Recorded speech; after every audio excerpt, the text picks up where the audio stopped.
날마다 쓰는 나의 신앙일기 TV 데일리 큐티 나무향기입니다. 오늘은 요나 3장 1절에서 4절을 묵상하겠습니다.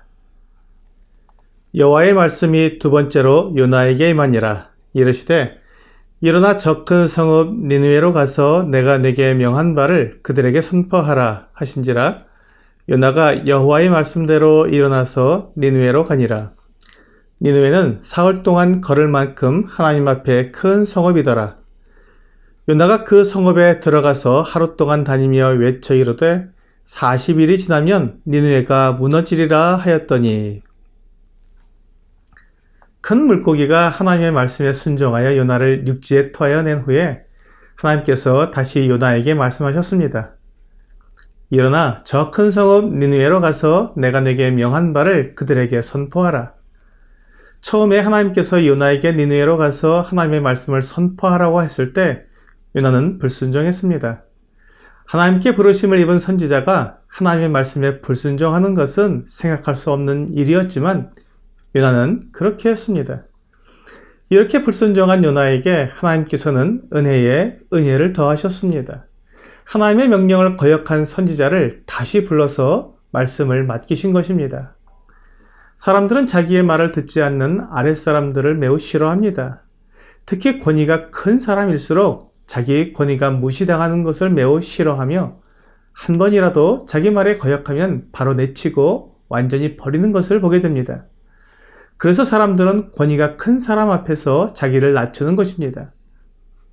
그러나 하나님께서는 만왕의 왕이시요 만주의 주님이시지만 자기에게 거역한 선지자 요나를 대하시는 모습은 그런 권위를 내세우기보다는 마치 고집센 제자를 다루는 스승처럼, 투정 부리는 아이를 다루는 다정한 아버지처럼 그렇게 다시 한번 해보렴 이라고 하시는 것 같습니다.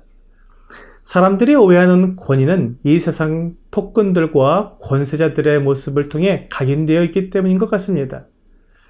마태복음 20장 25절에서 27절은 예수께서 제자들을 불러다가 이르시되 이방인의 집권자들이 그들을 임의로 주관하고 그 고관들이 그들에게 권세를 부리는 줄을 너희가 알거니와 너희 중에는 그렇지 않아야 하나니 너희 중에 누구든지 크고자 하는 자는 너희를 섬기는 자가 되고 너희 중에 누구든지 으뜸이 되고자 하는 자는 너희의 종이 되어야 하리라 라고 말씀하고 있습니다.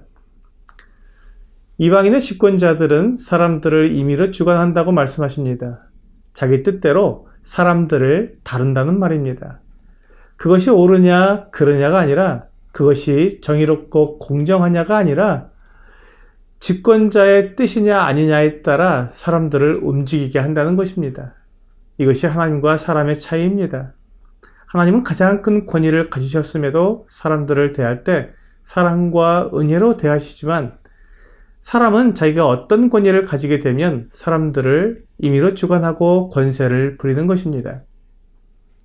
하나님께서 요나에게 새로운 기회를 주셨을 때 요나는 하나님께 순종했습니다. 요나가 하나님의 말씀대로 일어나서 니느웨로 갔습니다. 이것이 하나님의 권위입니다. 실패한 자, 불순종한 자를 포기하지 않으시고 다시금 기회를 주셔서 그가 순종할 수 있게 하시는 것이 하나님의 권위입니다. 니느웨는 바깥 성벽과 안쪽 성벽으로 이루어진 큰 성읍이었습니다. 바깥 성벽은 들판과 작은 성읍들을 포함하고 있었습니다. 그래서 바깥 성벽을 따라 걸으면 사흘 동안 걸어야 할 정도로 컸습니다. 그리고 그 바깥 성벽 안에 안쪽 성벽이 있었습니다. 이 안쪽 성벽은 둘레가 약 12km 정도 되었습니다.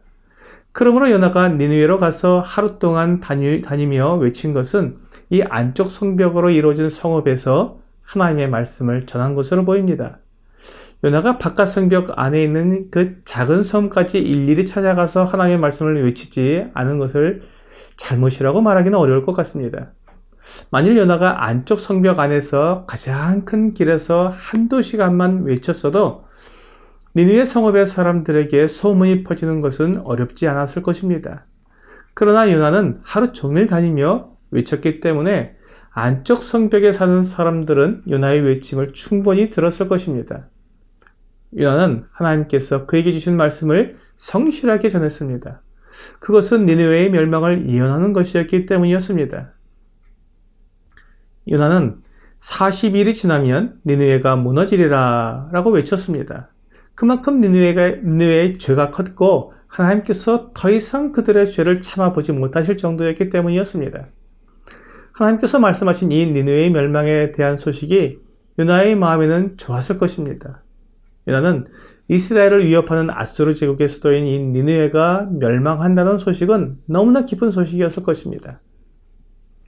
그러나 요나가 이 소식을 니느웨에 전했을 때 니느웨 사람들이 회개한다면 하나님께서 니느웨를 멸망시키지 않을 수도 있다는 것을 생각했습니다.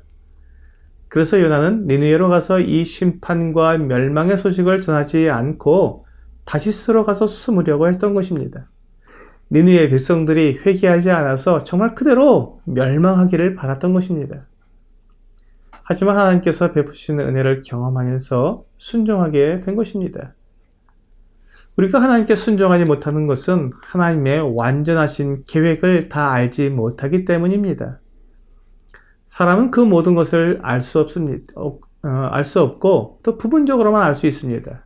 그렇기 때문에 하나님의 완전하신 계획을 다 이해하지 못합니다. 이것이 우리가 하나님께 순종해야 하는 이유입니다.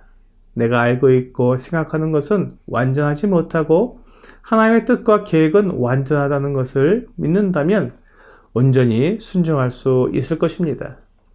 예레미야 42장 6절은 우리가 당신을 우리 하나님 여호와께 보내면 그의 목소리가 우리에게 좋든지 좋지 않든지를 막론하고 순종하려 함이라. 우리가 우리 하나님 여호와의 목소리를 순종하면 우리에게 복이 있으리이다 하니라 라고 말씀하고 있습니다. 이것이 순종의 올바른 태도입니다. 물론 예레미야에게 이 말을 한 사람들은 진정한 마음으로 이렇게 말한 것은 아니지만 그들의 말은 올바른 순종의 태도를 말해주고 있습니다. 우리가 하나님께 순종할 때는 나에게 좋든지 좋지 않든지를 막론하고 순종해야 합니다. 나에게 좋은 것을 취사 선택하는 것은 올바른 순종의 모습이 아닙니다. 하나님은 하나님의 말씀에 온전히 순종하는 사람을 찾고 계십니다. 오늘의 적용 질문을 보겠습니다. 내가 이해하기 어렵거나 순종하기 어려운 말씀이 있습니까?